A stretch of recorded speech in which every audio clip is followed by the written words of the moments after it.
여러분 안녕하십니까? NWN 내외방송 뉴스를 시작하겠습니다.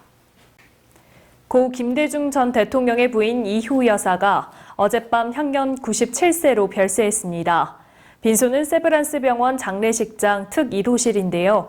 장례위원 측은 관계자는 이효 여사가 돌아가시기 전 직접 영정사진을 골라 놓으셨다고 말했습니다. 청와대 시절 흰 옷을 입고 환하게 웃으며 찍은 사진을 써달라고 주문하셨다고 합니다.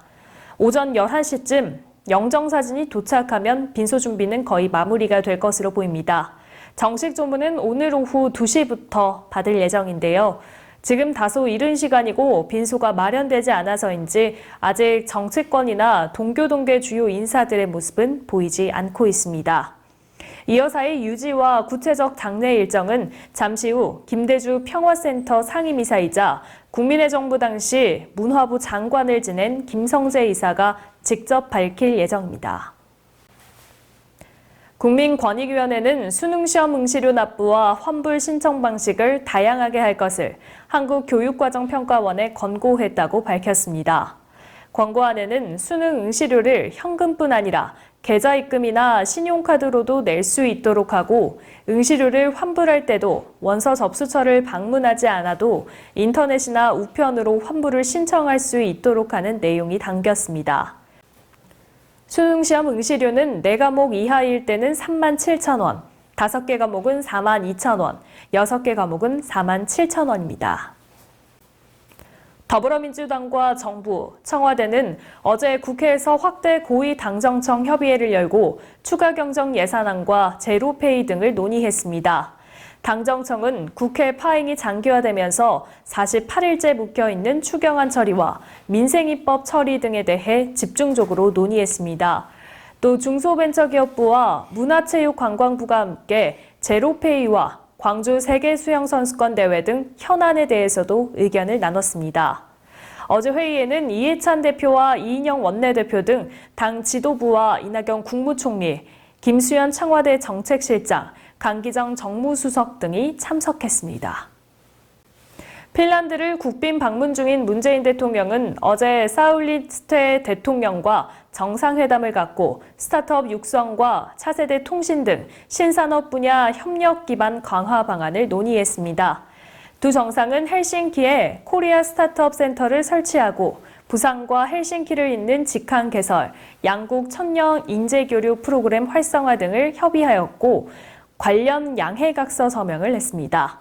문 대통령은 이어 북유럽의 최대 첨단 기술 허브인 오타니에미 산악역 단지를 방문하고 이어 니니스테 대통령이 주최하는 국빈 만찬에 참석할 계획입니다. 어제 새벽 서울 서초동 강남역 사거리 인근에서 삼성 해고 노동자가 사측의 복직 등을 요구하며 고공농성을 했습니다. 삼성 해고노동자 복직투쟁위원회는 어제 오전 5시부터 삼성 테크원 해고노동자 60살 김모 씨가 강남역 사거리 인근 20여 미터 높이의 교통관제탑에 올라가 복직과 노조활동 보장 등을 요구하며 농성을 벌였다고 밝혔습니다. 경찰과 소방당국은 교통관제탑 아래에 에어매트리스를 설치하고 구급차 등을 배치하는 등 만일의 사태에 대비했습니다. 앞서 지난 3일부터 김 씨는 삼성그룹 서초사옥 앞에서 삼성그룹 해고노동자 복직과 노동권 보장 등을 주장하며 단식 농성을 벌여온 바 있습니다.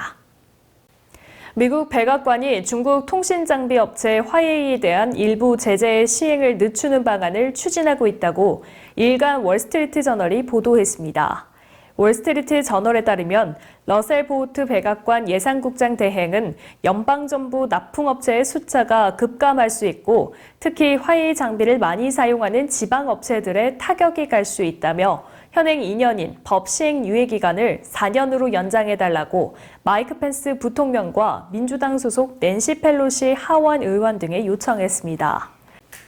앞서 미 상하원은 화웨이 등 중국 통신기업들의 기술을 이용하지 못하도록 제한하는 내용을 담은 2019 회계연도 국방수권 법안을 처리했고 도널드 트럼프 미국 대통령도 서명했습니다. 우정사업본부가 전국의 우체국에서 지난 5월부터 판매한 한국조폐공사의 골드바 매출이 한 달 만에 43억 원에 달하는 것으로 나타났습니다. 이는 조폐공사가 2014년부터 금융기관 등의 골드바 위탁 판매를 한 후 역대 최고 매출입니다. 우정사업본부는 최근 주식시장이 불안한 데다 주택 경기도 하강 국면에 접어들고 있기 때문에 골드바에 대한 수요가 늘어난 것으로 분석했습니다. 영화 기생충이 누적 관객 700만 명을 돌파하며 연일 흥행 가도를 달리고 있는 가운데 미국에서 드라마로 제작될 가능성이 제기됐습니다. 봉준호 감독은 최근 인터뷰에서 기생충의 드라마 제작 문의가 미국에서 들어온다며 각 캐릭터에 대해 풀어내지 못한 이야기를 할 수 있어 드라마로 구성되면 재미있을 것 같다고 말했는데요. 앞서 봉준호 감독의 영화 설국열차는 이미 미국에서 드라마로 제작 중입니다. 미국 연예 매체 버라이어티는 내년 첫 방송이 되기도 전에 벌써 시즌2 제작 계획이 나왔다며 뜨거운 현지 반응을 전해 기생충도 드라마로 재탄생할지 이목이 쏠립니다. 20세 이하 월드컵에서 36년 만에 4강 진출에 성공한 우리 대표팀의 경기 어떻게 보셨나요? 해외 언론들은 에이스 이강인 선수를 대회 최고 스타를 꼽고 있습니다. 침착하고 정확한 슛과 차원이 다른 침투 패스, 두둑한 배짱과 투재까지 그야말로 메시급 패스라는 표현이 잘 어울리는 경기력이었습니다. 이강인의 재능은 말 그대로 빛이 났는데요. 스페인 현지 언론의 극찬도 쏟아졌습니다. 앞으로 이강인 선수의 활약 더욱 기대해보겠습니다. 구리시의회는 제287회 구리시의회 제1차 정례회 중 6월 10일부터 18일까지 9일간 실시되는 행정사무감사를 앞두고 주요 사업장 7개소에 대한 현장 확인을 실시했습니다. 이번 현장 확인에 참석한 구리시의회 의원들은 구리 농수산물 도매시장, 마을버스 차고지, 인창동 행정복지센터 임시청사, 여성회관 신축 건립공사 현장, 시청사 증축 건립공사 현장, 구리토평 가족 캠핑장, 토평동 어린이 교통공원 현장에서 집행부로부터 사업 추진 사항을 보고받았습니다. 또한 사업에 따른 주민 불편 사항과 안전관리 대책, 안정성 여부, 사후 관리 실태 등을 꼼꼼히 살펴보고 질의응답 시간을 가졌습니다. 한편 내외방송은 현 시간 2019 행정사무감사 2일차 생중계를 보내드리고 있습니다. 6월은 호국 보훈의 달입니다. 나라를 위해 희생한 많은 이들을 기리는 마음으로 한 주를 보내보시면 어떨까요? 오늘 뉴스 여기서 마치겠습니다. 시청해주신 여러분 고맙습니다.